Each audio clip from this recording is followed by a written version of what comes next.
Hey guys, I've been getting a lot of comments from you guys about what my MBTI type is, and so I got inspired to make this video, which you can already probably tell is going to be about the INFJ. And yes, that is my personality type. It is one of the types that I've been doing the most research on, especially since it is my own personality type. And what I find the most interesting about the INFJ is how contradictory they can seem. And today I'm going to explain a little bit about INFJs and why they seem to be a living paradox when it comes to living their lives. So one of the easiest ways that you can tell whether or not someone is an INFJ is by the way they speak and the kind of gestures they use when they're communicating with other people. So one of the things that INFJs love to do is they're very animated when they're speaking. They like to use their hand gestures, they like to move their head around.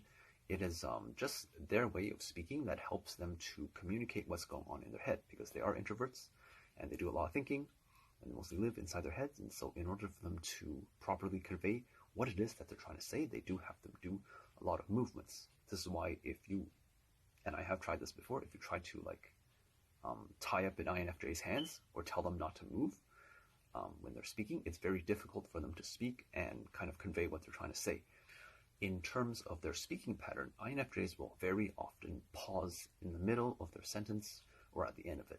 This is because they're trying to think of the next thing to say in a way that will make sense to their audience. So as you know, INFJs, they are more emotionally oriented.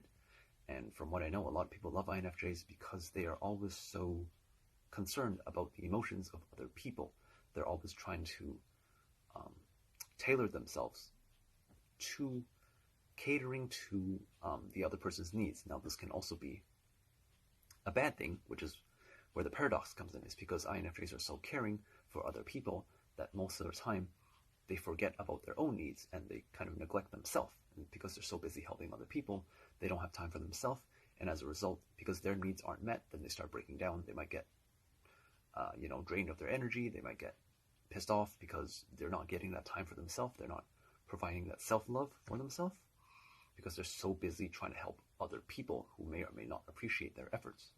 And so that's where the paradox of the INFJ kind of comes in, because a lot of people associate INFJs with this very deep philosophical soul that wants to help everyone to make the world a better place. But at the same time, not all INFJs are like that, right? INFJs, like all the other types, have a dark side. So, for example, the best INFJ that comes to mind would be Adolf Hitler. And many INFJs, I know some of them don't necessarily associate with Hitler, and then some of them do. Hitler is an example of an INFJ that is taken to their absolute limit and does not understand themselves, or is stressed to the point where they are basically breaking down and they stop caring about themselves, right? So for example, as many of you know, Hitler killed over 6 million people in the war. He's one of the reasons why World War II started.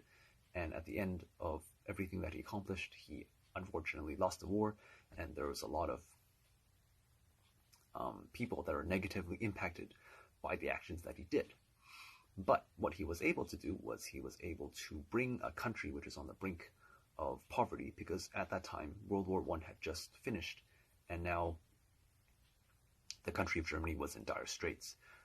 They were in the midst of a Great Depression.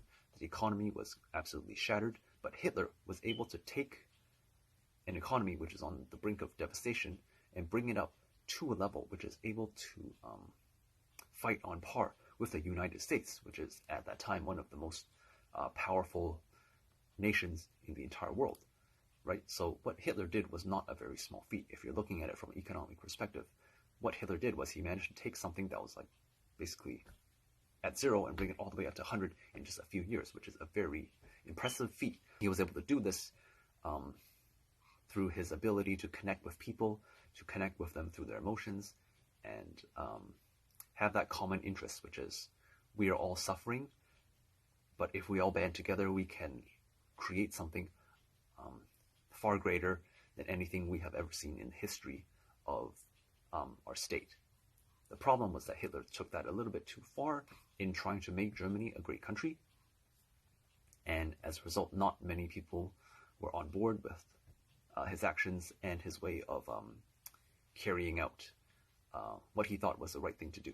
Because in his mind, Hitler believed that what he was doing was the right thing to do, even though other people may not see it from his perspective. But basically, as an INFJ, I can kind of get into his head, which is his main priority was in helping his people, which was helping Germany become the best it could be. He had no intention, and like along the way, he did kill many people, and it's because those were necessary sacrifices that he had to make, because he believed that there are certain people that are holding the country back.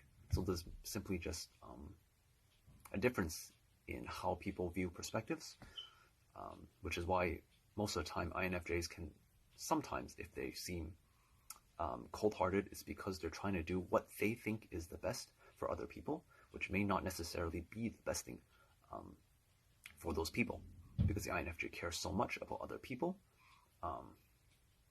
that they fail to see things from another person's perspective. That's an example of one of the flaws of an INFJ, because and this is where, again, getting to the paradox of an INFJ, where they can seem, they can seem as though they're such an altruistic person, but then on the other spectrum, they're also this cold, sadistic bastard. Both of those tie into the caring nature and the paradox of an INFJ.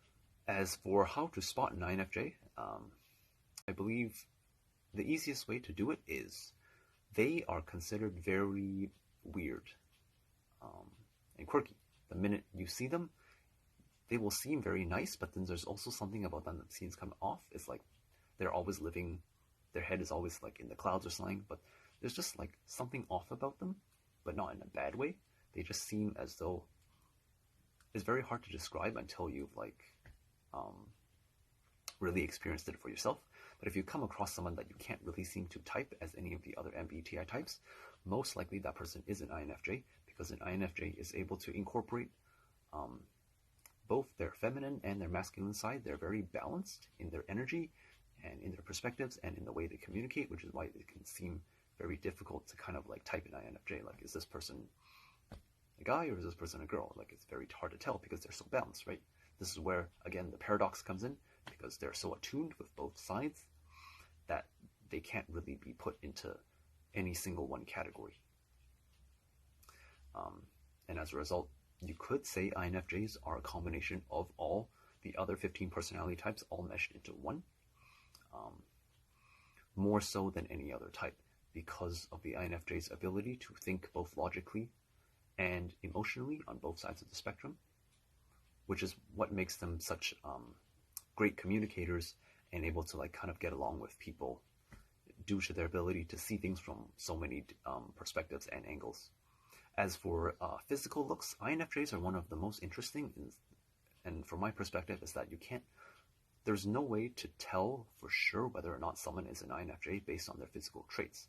But the way you can tell is, again, in the way they move, in the kind of words they use. So for example, if you don't know, INFJs are masters when it comes to influencing other people. You could say they're very good at manipulating people using psychology and common interests, but they don't do it in a bad way. So for example, if an INFJ believes that the best way to get you to start working out and lose weight, they will influence you by saying something like, you seem like you seem like someone who's committed and focused to your health and fitness, and I believe that in a few years from now, if you work hard, you will be able to achieve great things and even become, like a celebrity supermodel. Now, in that moment, if they're saying that to someone who maybe doesn't have as much self-confidence for themselves but wants to get fit, an INFJ might say something like that, even though they may be lying about it. But they're using that lie in a good way to influence that person to do something that's better for themselves. And so, as a result, if you're talking to an INFJ, it can seem very easy to talk to them, because they are so good with using their words, they're so good with using psychology and influence to get people to believe in and buy into what they have to say. But of course, an INFJ most of the time will use this for altruistic purposes. They will not, very rarely will they use it for their own personal gain. The only INFJs that would do that would be ones that are not as in tune with their own moral compass. And so there are INFJs that can influence people in a negative way, but in most cases, it is as Spider-Man said, with great power comes great responsibility. And INFJs have that great power when it comes to influence and psychology, and so most of them know how to use it in a responsible manner.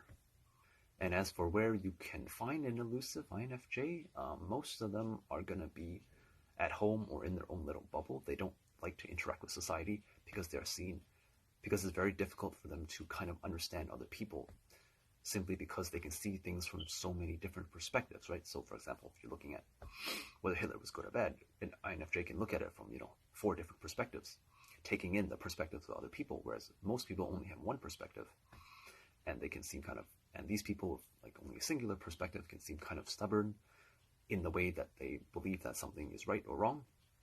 And as a result, it can be difficult for an INFJ to get along with these people, because to an INFJ, they seem so closed-minded and they're not willing to accept other possibilities that may exist. And so that's one of the things that will drive an INFJ away from dealing with other people, simply because they would rather just be with themselves, where they don't have to deal with that drama, with all that noise of trying to please other people. So most of the time you'll find an INFJ at home, or in the library, or in the bubble, or even on YouTube, just in their room making a video like this one, to help other people understand what an INFJ is like. So to recap on what an INFJ is like, they are a living paradox in that they care about people, but at the same time they don't care about people. They love making friends, but at the same time they don't have the energy to make friends. And at the same time, they're also very logical, but at the same time they're emotional. And so they have a lot of paradoxes when it comes to the way they make a lot of gestures with their head and their hands.